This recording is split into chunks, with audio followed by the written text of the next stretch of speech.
Welcome back. A US lawmaker has introduced a bill in the House of Representatives that seeks to terminate Pakistan's designation as a major non-NATO ally. It's a status that Pakistan has had since 2004. It reaps benefits like access to US technology supplies and eligibility for loans. Now, this particular bill, which was moved by a congressman, Andy Biggs, it's called the HR 80. He represents the 5th Congressional District of Arizona. It needs to be passed both by the House of Representatives and by the Senate, and then it has to be signed into law by the US President. And then it has to be sent to the House Foreign Affairs Committee for further action. Any further continuation of Pakistan's designation as major non-NATO ally, the bill asks the US President to issue a certification every few months that the country is showing progress in arresting and prosecuting the Haqqani network and its operatives. Now, the second condition is whether Pakistan has taken steps to demonstrate its commitment to prevent the Haqqani network from using any of its territory as a safe haven. Now, here's the catch.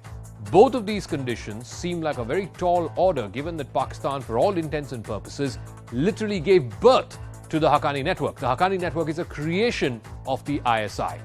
Now, the Haqqani network is a terrorist group. Its leadership is based in Pakistan, but it largely operates through a porous border between Pakistan and Afghanistan.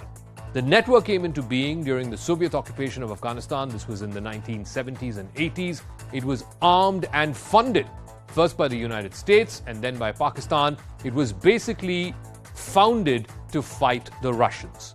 But after the Russians left, and more importantly after 9/11 in 2001, the Haqqani network turned against the US.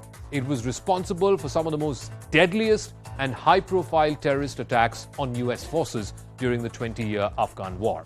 At the same time, the Haqqani leadership is among the closest proxies of Pakistan's ISI. Like I said, they are literally the creation of the ISI. Now, it's not the first time that attempts have been made to strip Pakistan of its major non-NATO ally status, and it signifies just how rocky the relations have been between America and Pakistan lately. Back in January of 2021, the same congressman, Andy Biggs, had introduced a bill in the House of Representatives that would remove the MNNA status, major non-NATO ally status, to Pakistan, but that bill back in 2021 did not get any traction. Then in 2019, a couple of years before that, the bill was introduced in the House, but it didn't get past the House Foreign Affairs Committee. Similarly, in 2017, the bill did not receive a vote at the House Foreign Affairs Committee, but you have to remember, both in 17 and in 19, it was a Republican administration, a Republican-controlled House of Representatives. Now, it is different. Now, a couple of decades ago, the picture happened to be very, very different, because in the wake of the 9/11 attacks and America's invasion of Afghanistan, in 2004, the then US President George W. Bush designated Pakistan as a major non-NATO ally.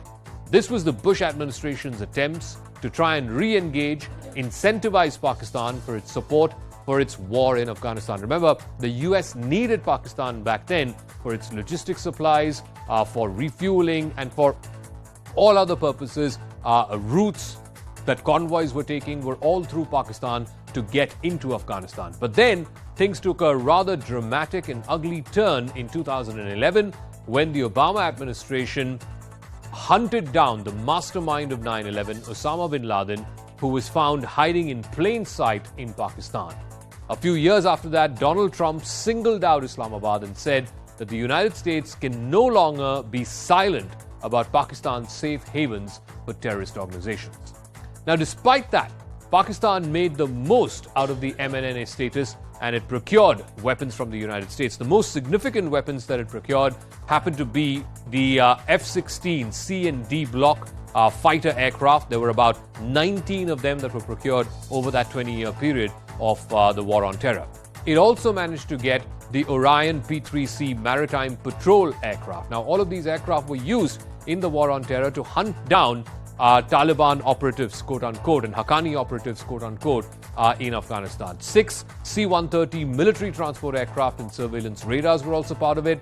More than 2,000 TOW anti-tank missiles and 115 M109A5 self-propelled howitzers, 155mm self-propelled howitzers, were some of the weapons that Pakistan managed to garner as part of its MNNA status with the United States. So what is going to happen if Pakistan were to lose this most favored non-NATO ally status. For starters, it will be a big loss, a huge loss of face for Shahbaz Sharif and company. And remember, they've got elections later this year, so the timing couldn't have been worse. It will be exposed like never before for harboring terrorists, as well as giving them a safe haven, because the US president will have to certify every year that they are taking action against the Haqqanis.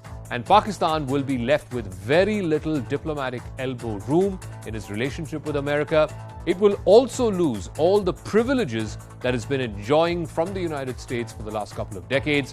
Like I said, the economy of Pakistan is already in the doldrums. There is a political election that's due later this year. Imran Khan is breathing fire down the Shahbaz Sharif administration. And this MNNA status, if it were to go, and if this bill were to pass in the US House of Representatives and in the Senate, then it couldn't have come at a worse time for Pakistan.